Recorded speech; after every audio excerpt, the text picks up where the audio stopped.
生。第三位係我哋大會嘅律師陳俊華律師。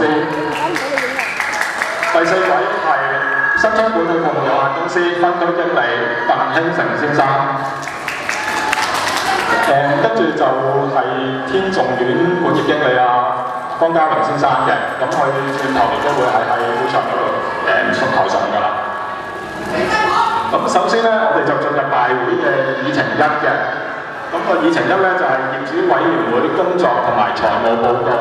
咁我哋有請天頌苑第6屆業主委員會主席張曉雲女士係宣讀呢個工作報告。首先多謝各位街坊，好多謝各位業主親身出席今日業主大會。我哋都好希望能夠有多啲業主參與，共同去決定天頌苑嘅計劃。重要嘅事項，過去2年天頌苑嘅設施同埋環境都係作出一個改善嘅提升，但係屋苑嘅電視、數碼開始更換屋苑嘅遊樂場地輒、屋苑嘅翻新工程、懸崖等等。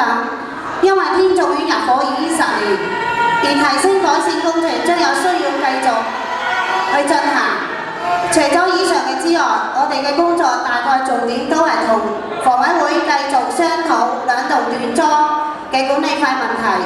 雖然房委會曾經提出2個協議案方案，但係都未能夠令到業主接受。我哋最近5月份亦都積極向房委會開會，表達我哋嘅訴求。我相信新一屆嘅業委會都依然會繼續為呢個工作做重點，繼續向房委會追求合理嘅唔係喎，有好多委託我影。最後我都代表第6屆業主委員會嘅業主嘅包容同埋支持，希望各業主能夠支持新一屆嘅業主委員會，大家一齊將天頌苑建設成一個和諧社區，有愛同埋包容，一個理想嘅居住嘅地方。多謝各位街坊支持。係唔該晒張女士嘅。跟住落嚟咧就係天頌苑業主委員會嘅財務報告。我哋有請天頌苑第6屆業主委員會委員謝巨成先生。各位街坊大家好。咁呢份師傅報告咧，原本咧應該由我哋師傅陳美鳳小姐宣讀嘅。咁因為佢把聲咧有啲問題咧，就改由我哋去宣讀。咁希望大家呢，因為好簡單咧，就大家都好易聽得明白。其實總括嚟講咧，我哋喺過去嘅1年度，即係2010年到2011年嘅3月31號咧，我哋嘅管理費總收入咧就係有3839萬嘅。咁咧就撇除晒所有嘅開支咧，咁我哋咧就係有370萬嘅盈餘。咁雖然話有370萬嘅盈餘，但呢個盈餘咧比起我哋對上1年嚟講咧，係基本係少咗差唔多30%。咁點解會少咗30%咧？最重要就係話大家都知道咧，就係過去1年咧實施咗個最低工資咧，就令到我哋咧就係喺嗰個工資嘅開支啦。同埋呢個利息，另外一個利息嘅收入啦。咁因為我哋過去咧嗰幾千萬咧，每年大概都係收到200萬左右嘅利息。但係自從咧呢個利息急跌之後咧，我哋嘅利息咧唔單止係全部屋苑都受影響，就即係得翻20幾萬，相差差唔多10倍。咁樣影響到咧我哋呢個額外嘅收入咧就唔夠，所以個盈餘咧就係少咗。但係點都好啦，都有370萬咧，都叫做蚊 OK 啦咁樣。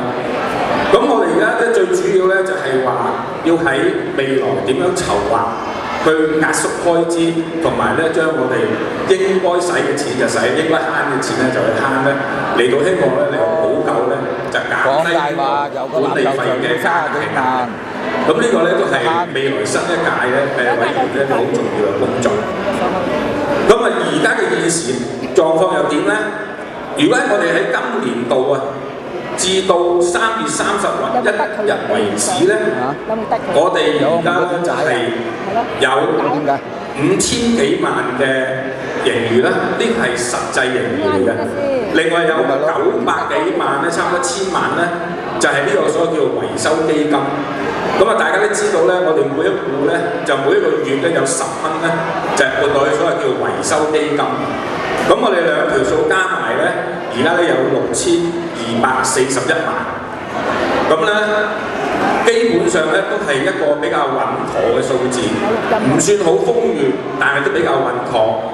咁咧希望咧來年咧就新一屆嘅委員會咧好努力咁樣咧，就係喺呢個開支控制開支啊，同埋點樣去節流方面，開完就冇辦法㗎啦，因為冇可能加管理費，大家都唔中意，我自己都唔中意。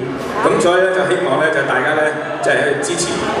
咁咧簡單嘅師傅報告咧就到此為止啊，多謝各位啊。係唔該曬阿謝先生。